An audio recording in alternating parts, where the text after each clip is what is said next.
কোন মাছটা লাগবে, কে কোন মাছটা রান্না হলে খাবে বলে দাও তো ঝটপট। দেখো সব পরিষ্কার পরিচ্ছন্ন করে নিয়েছি। এখানে মেটে গেলে, এখানে মাছের তেল, এখানে কাটা পোনা মাছ, মানে এখানে কাতলা মাছ, এটা আজকে রান্না করব। এটা পরিষ্কার করে এখন ফ্রিজে রাখবো, এটাও তাই। তো এতগুলো রান্না বান্না আজকের। তো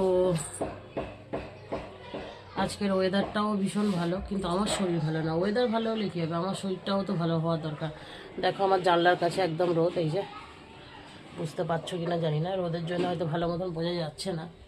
সত্যি কথা বলতে রোদটা খুব ভালোই হয়েছে, কিন্তু আমার রোদে যাওয়ার সময় নেই, এখন আমার রান্না করতে হবে। অলরেডি 12:30 বেজে গেছে, রান্না করলে তারপরে খাওয়া দাওয়া। তো যাই হোক, আজকের এই মাছগুলো কিনে আনলাম অনেক দিন পরে। আমি মাছের বাজার করেছি বলার মতন না, অনেক দিন পরে। আর একটা জিনিস দেখাই, দেখো এটা আমাদের নিচে ছিল, এটা দাদাভাই ওপরে তুলে দিয়েছে।